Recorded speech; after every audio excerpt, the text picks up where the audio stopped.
makasi na part na biso ba étoile ya communication koyeba ke bozali ebele pona kolanda magazine na kin l'artiste mbote na bino balandi nyonso ya magazine kin l'artiste pe bolandi malamu na édition ya mokolo na lelo.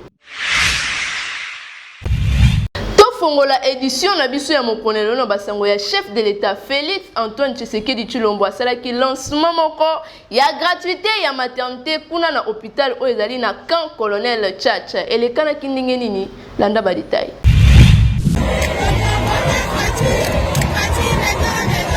Après gratuité, il y a enseignement de base dans la République démocratique du Congo Mobimba. Projet Moussousou Pe ezalaka lancé kasi lancement officiel na ngonde. Et Salemaki, na hôpital colonel Tchatch, couverture santé universelle, kobota ya ofele, maternité ya ofele, boyeba ke, yemoko chef de l'État, président Félix Antoine Tshisekedi Tshilombo, azalaki wana, na ba autorité congolaise ebele pe lisusu. Président ya Sénat azalaki wana Bahati Lukwebo bayaki bango nyonso ko assister na lancement officiel ya couverture santé universelle oyo. 320 établissements nde ponami na Kinshasa mobimba pona conserver na projet oyo ezala réaliser kitoko pe ba nyonso ekozala approprié pona ba mama nyonso oyo bakoya kobota ofele na ba hôpitaux. Projet oyo ya couverture santé universelle Président de la République Yemoko a confirmé que azali déjà na ba mesure nyonso ya malamu po esalema kitoko po collaboration na OMS ezali déjà wana en place. Je suis heureux d'annoncer le lancement du programme de gratuité des accouchements dans la ville de Kinshasa, qui est le premier paquet de soins de notre mise en œuvre de la couverture santé universelle.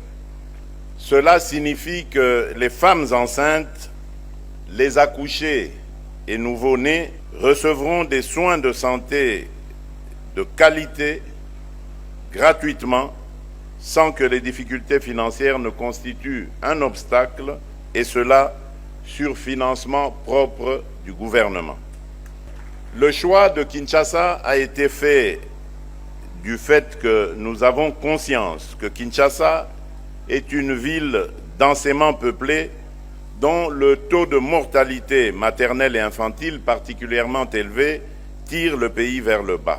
Nous nous engageons à éviter la surcharge des établissements de soins et de santé de la ville-province de Kinshasa en étendant progressivement ce programme aux provinces voisines, notamment le Grand Bandundu et le Congo central dans les prochains 2 mois. Remise symbolique ya biloko nyonso oyo président ayaki nango a na hôpital le colonel Tchatch et pesamaki kitoko pe bango moko ba sage-femme bayaki ko assister ebele pe lisusu visite et salemaki yemoko Félix Antoine Tshisekedi Tshilombo a visitaki ba mama nyonso oyo babotaki na kati hôpital colonel Tchatch oyo yoka esengo na kati hôpital colonel Tchatch oyo ba mama basepelaki na ndenge ya kosakana te bango moko kutu ba sage-femme ba yembelaki na ndenge ya defwa te.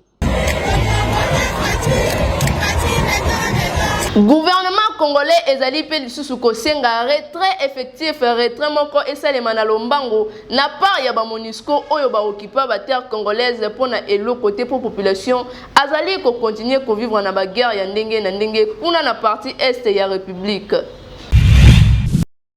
Kaka ndenge ezalaki objectif ya ba gomatrasi nyonso ke esengeli retrait ya ba MONUSCO esalema sans condition pe ba manifestation ya ndenge na ndenge esalema ekoza ba dégâts ebele lisusu manifestation moko ya munene esalemaki na ville ya Goma na province ya Nord Kivu mercredi passé nyonso wana nini koluka retrait ya ba MONUSCO pe ekozaki ba dégâts ebele ba mort na ba blessure ezalaki ebele kasi boyeba ke gouvernement congolais pe na part na ye a réagir lokola responsable pona koloba ke esengeli ba MONUSCO basala retrait na bango na lombango pe lettre moko ezalaki adressé epai ya président ya conseil de sécurité des Nations Unies que esengeli retrait accéléré ya ba MONUSCO esalema awa na RDC ndenge pe ezali souhait ya ba congolais nyonso. Ministre ya affaires étrangères VPM Christophe Lutundula yepe asignaki lettre yango kitoko pe alobaki que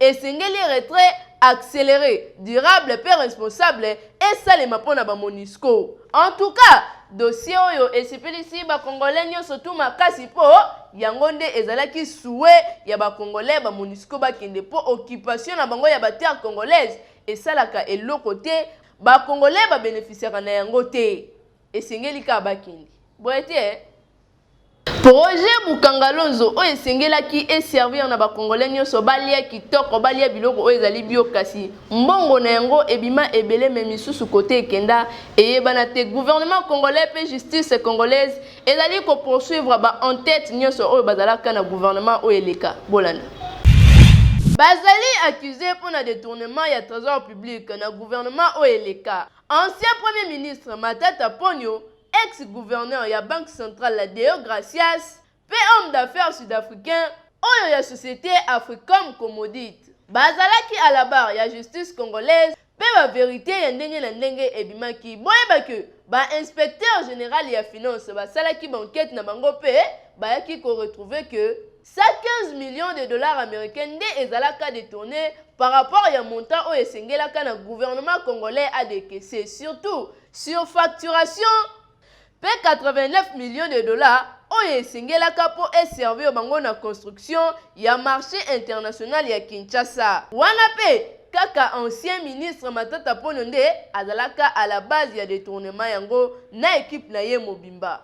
Kolandisama na ba détail oyo nyonso nde esalaki ke Cour constitutionnelle est renvoyé dossier oyo pona le 25 septembre pe ba continuer kolandela dossier oyo malembe pe Cour constitutionnelle esengaki na ba avocat ya ba parti nyonso eya na ba document moko oyo kozala tangible pona kolobela ba accusé oyo nyonso. Boye esali bien ezali kolakisa ke justice congolaise ezali kosala musala na yango kitoko kasi ba congolais bazali kozela suite moko ya malonga.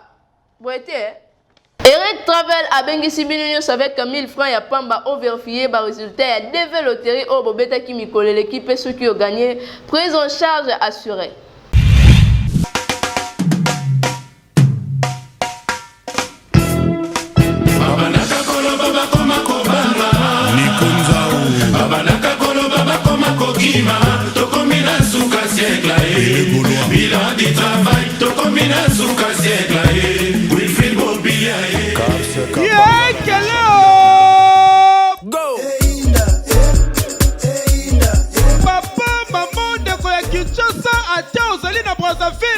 Na ba province nyonso ya Congo yokelangai eloko oyo par résultat ya DV loterie édition 2024 et kozala disponible déjà le 6 mai 2023 yo yaka mbangu na bagence de voyage Eric Travel pour na kosala vérification tala awa na bagence Eric Travel chaque année plus de 5000 personnes baganyaka awa soki babeti DV loterie po awa nde ezali nzungu na yango na 1000 francs congolais ya pamba yaka kotelisa chance na yo po na kosala vérification soki oganye bakozwa yo prise en charge à 100% epai ya nzambe koko yaya numéro 1 na masolo ya DV loterie ADG Eric Mwamba le bateau de Moïse. On est là, Eric Travel de Tourbaka, Eric Travel Makambo. Donc voilà, tout le monde va venir sur le bétail qui développe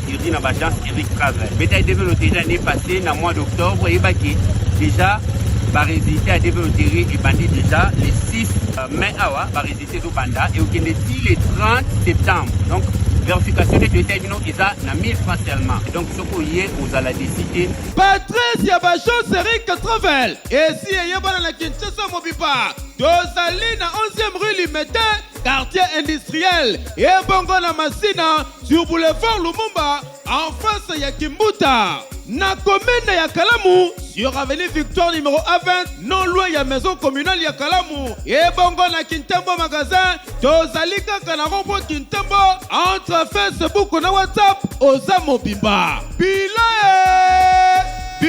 yango oyo, awa na ba Jose Eric Travel. Frappe na frappe.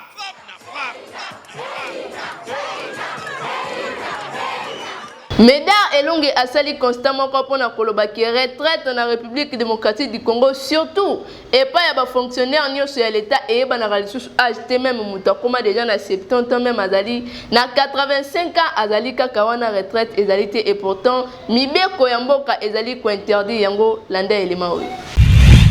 Na République démocratique du Congo, ba Congolais ba mitunaka. Retraite na fonction publique, ezalaka to ezalaka te. Soki ezalaka nde na âge nini, surtout na politique ya République démocratique du Congo. Ha, retraite ezalaka na âge nini et comment on dirait Marie de nuit mutu nyonso aboyaka kokende retraite. Alors que chaque année, ba université etiaka sur le marché plus de 10 000 jeunes qualifiés na ba domaine nyonso.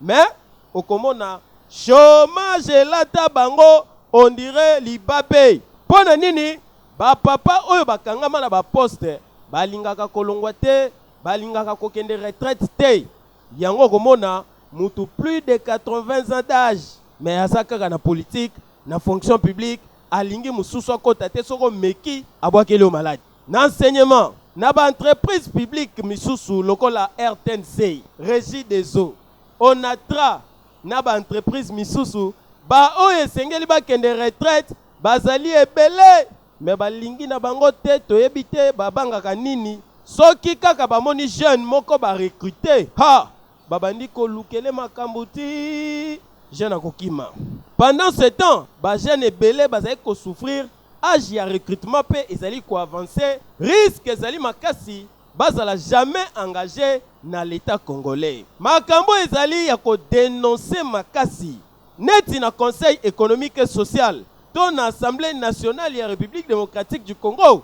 Okokuta batu ya plus de 80 ans, oyo bazali kaka wana pe bazali ko souffrir ba jeune ebele. Yango tozali ko féliciter pe ko encourager ministre ya fonction publique excellence Jean-Pierre Liaou.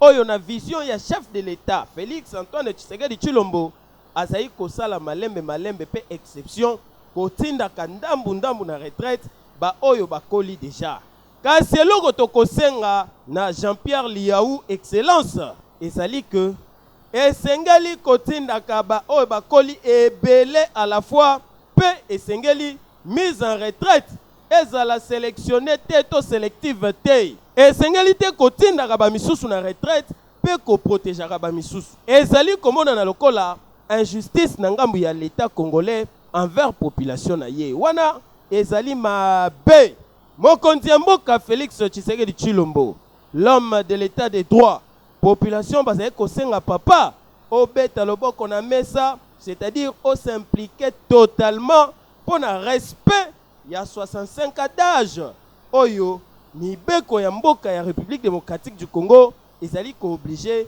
pour na kotinda moto na retraite pour ba jeune bango pe bazwa occasion ya ko travailler na l'état soki bosali yango et bosala chintunga wo avocat Lucien Yepe na parnaye a expliqué loi et lobinini pour la retraite o esengeli ba fonctionnaire ya l'état nyonso bazwa kana âge o esengeli na micro ya Nataka Chama Ingole Isekemanga Lucien naza avocat et candidat à la députation nationale na circonscription électorale ya Befale, territoire Befale na province ya Chouapa.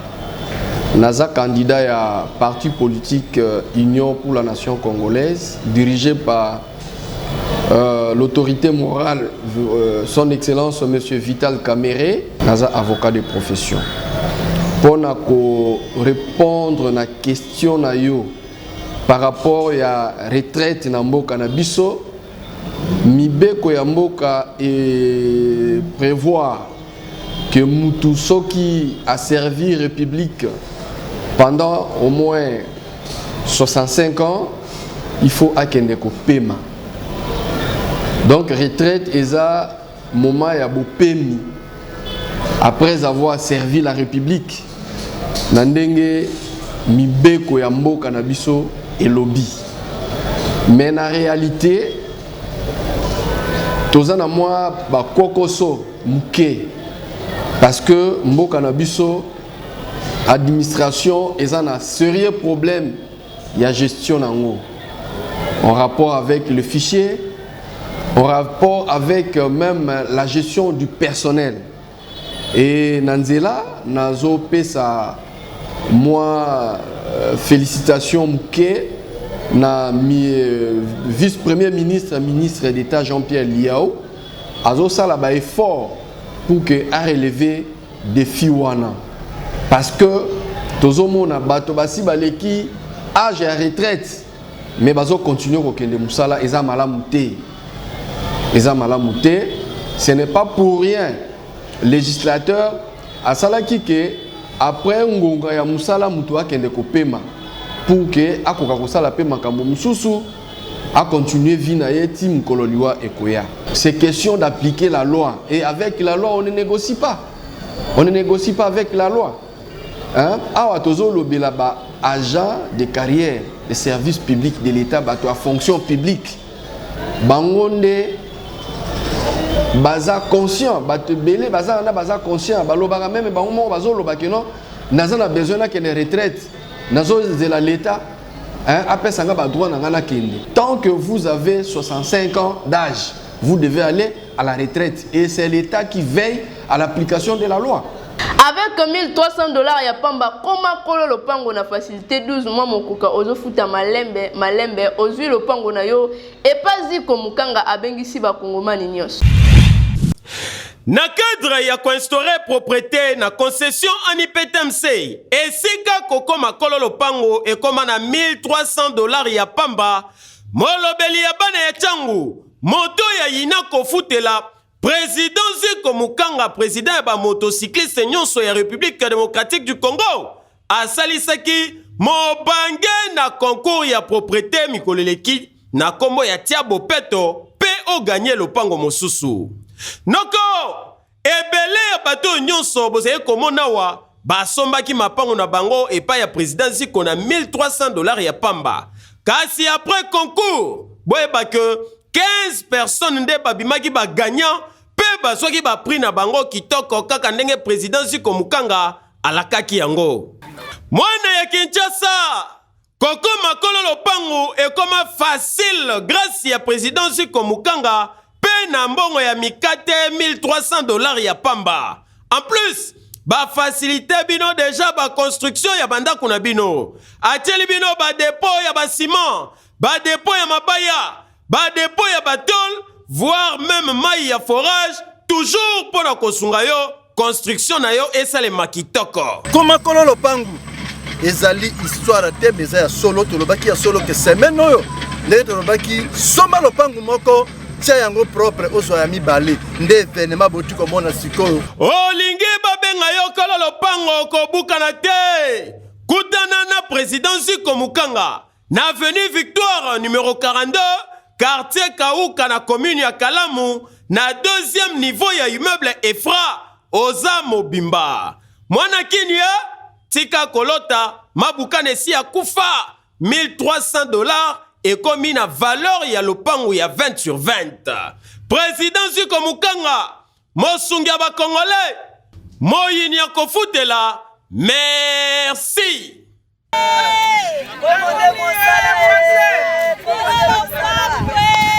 Érosion moko ya munene esalema kuna na commune ya Mongafula pe population alelela bakonzi alela kasi gouvernement congolais ezali ko kipe bango te kara na ndenge ya défouté.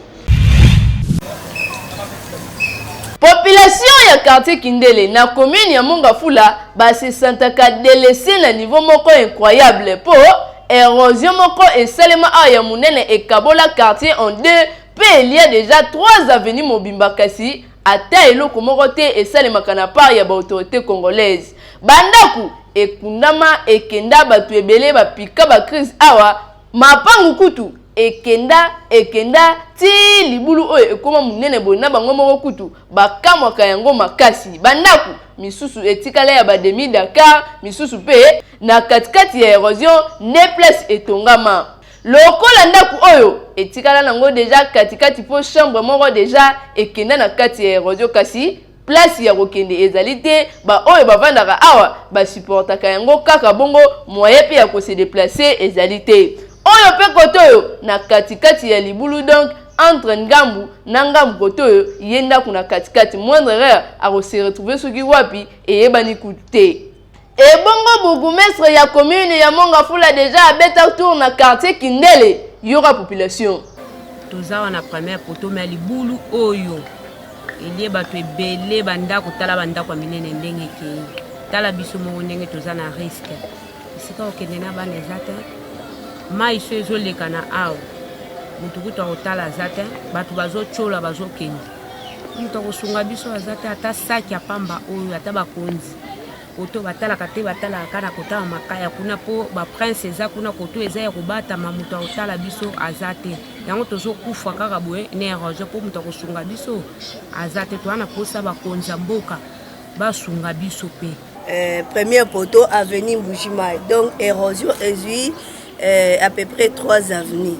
Tozana Ingende, Zaba, Mbujimai et puis na avenue nyonso vers même na 55 quartier 55. Tout ça ezakaka kindele mais érosion des eaux bomabiso. Regardez même ba façon abanda kuna biso ndezali. Donc population ezoko souffrir. Boye ezali kitoko te ata moke esengeli kotrouvaka ba solution na ba problème nyonso ya population na ba député oyo bayaka na moment ya ba propagande.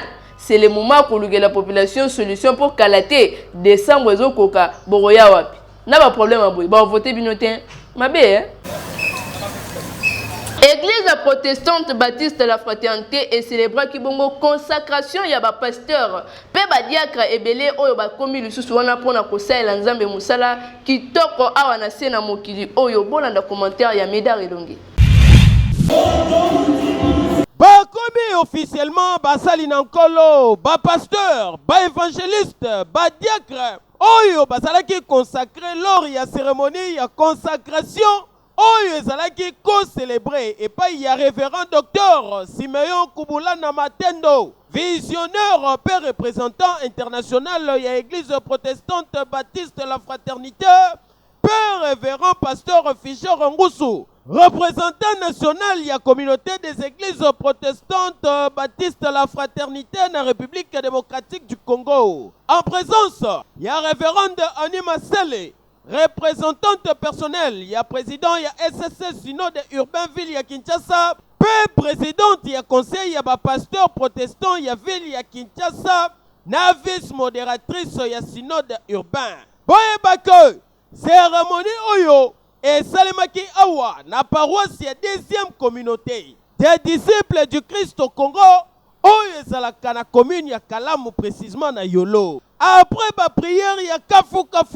Mateya, encouragement, bantembo ya ndenge na ndenge, ambiance na kati na nkolo, et comme tour ya ba engagement, yoke lokoyo. Na wasala mwana kwa mosamba.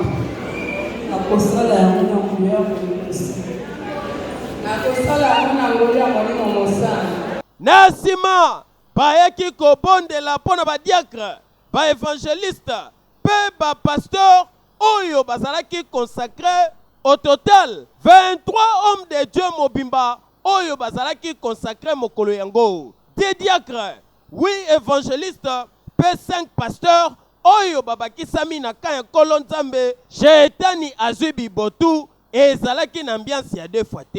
Rendre grâce à Dieu parce que nzambe oyo la ezali nzambe ya kokokisa bilaka événement ya lelo tozongisi makambo epai na nzambe koyembe kolo na mosala nzambe soki abandi elo akendaka na yango kino na suka donc oyo nyonso eleki lelo komoni ete eloboko na nzambe ezalaki kati na biso ete ye kotindela biso basali ya sika kati na elanga na ye baoyo ye moko abiangi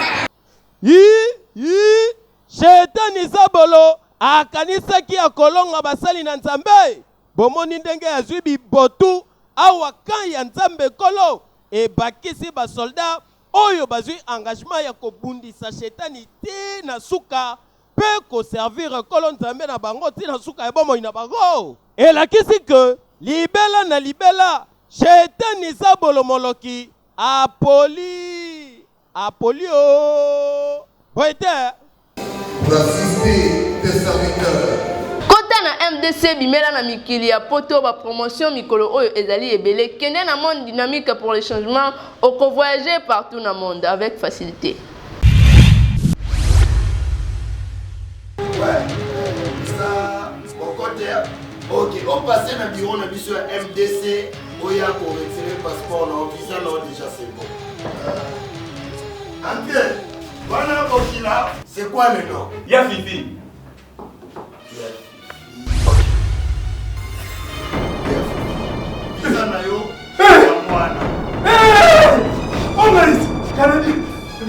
Mon frère, biso toza MDC. Biso toye pona ko concrétiser ba rêve na bino. Banda passeport no ekoti na MDC, ça nous permet d'état. Et moi papa, biso spécialité na biso. Biso aw. Ezala ba lokayo. Koko na bino abinela yo. Yaka. Tokozwa malédiction tokolongola okozwa visa. Omoni nyoso etandami. Omona mobele. Nyoso batu nyo, oui c'est là batu to ba okende. Échantillon. Ebele kolekeza awa. Omoni bao. Eza pa bona fongoli. Ba client ba utia ba tondaki, suba ke. Yo kutama na obengati. Nazo benga po ba client ba ya kozwa. Posa na biso ezalaka. Ouais, côté bima, pas mon sous ya. Non, non, non, ah, bah, 5. Est-ce que vous avez un visa dans le monde? Oui. Spécialité là. Oh, donc, les regroupements familiaux à Canada, mais vous ça. Wow. Ça fait 2 ans. Ah, on a 2 ans. Bon, 5 ans. 5 ans. Papa, Nakomo, oui, tu as une agence. Moko, MDC. Et puis, na Momo, qui est $1000 à Pamba. Papa, non, moi, on a ça. Moi, on a fait mon 5 euros, je suis D. C'est moi, D. D. C'est moi, c'est mi. D. 4000. D. Combien? $1000. Yaya, yo muto uti kosili sa classe. Oambiaka lobi okende kotanga na mboka libanda. Ebongo biso bato ya regroupement familial. Naza na famille na nga. Nana mposa tokende na biso libanda. Toke tourisme.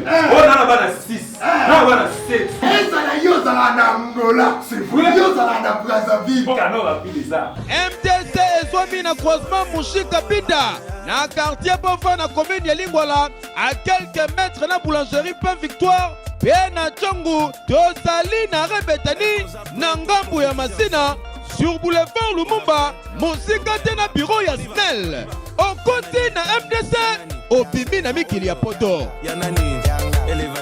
Boulou et que plus en mode 4G ya mon colonel lelo question ezali nini bolanda. Maman kombo nani? Kombo na Rachel. Maman Rachel, oza magazine Kin l'artiste na rubrique na biso Boulou eke. Question na biso zaboye. Casier judiciaire. Eza casier oyo kotaka 24 to 12 bouteilles. Casier judiciaire eza casier oyo kotaka 24 bouteilles te. Eza pe casier oyo bakatiaka masanga te. Eza casier oyo juste balobelaka na makambo politique. Olobeza nini? Eza makambo balobelaka makambo politique ezo concerné te ke batia soki combien de bouteilles eza nini. Eza juste concerné kaka makambo politique. Casier judiciaire. Casier judiciaire. Ezali casier oyo kotaka 24 bouteilles to 12 bouteilles. Casier judiciaire. Casier judiciaire ezali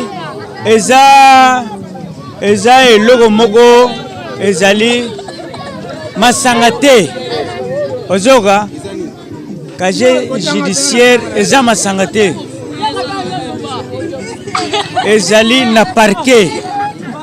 Olandi eza na parquet. Wana ezali bato basambisaka makambo. Wande ya unga na yebi casier judiciaire. Oui, yebisa biso. Casier judiciaire. Ezali casier oyo kotaka 24 to 12 bouteilles. Casier judiciaire eza ensemble ya bato ya mibeko. Olobesa nini? Eza ensemble ya bato yo kote basalaka mibeko. Yango ne babengi nini? Casier judiciaire. Bouteille. Ekotaka 24 ekotaka eloko te namoni eza kaka kazie kaka bakazie eza nini eza bakazie kazie ezaka na nombre ya bouteille ekotaka 12 wana ekotaka combien de bouteilles 12 mosusu ekotaka 24 Casier judiciaire eliaki ba congolais pe ba congolaise ebele kasi tolobaka biki na pape toujours pour na connoter bonne réponse bo simba pe boye ba ke casier judiciaire ezali nango oyo ba misusu balobi te kasi casier judiciaire ezali document oyo ezali ko certifier témoignage sur personnalité ya mutu azalaka malamu to azalaka mabe akota prison to te ba témoignage wana nyonso nde ezalaka na document oyo babengaka casier judiciaire ngana bino tokokuta na mikolozo ya bopesa merci na équipe technique pe équipe rédactionnelle oyo ezalaki wana mpona kosala bino mosala kitoko bopesa merci na des coordonnateurs valables l'homme de Tchangou et Kangama avec José Mboula ici 650 topesa lisusu merci na elle prof les professeurs des élèves yende azali kokoche biso pour le moment kasi bobo sanate kopesa pe merci na oyo azalaki na sima ya caméra Nathan Kachama l'homme de bon cœur ngala bino tokokuta na mikolo ya matondo awozoluka guerre ya matondo signé te e katana te tina suka ngana yo boye te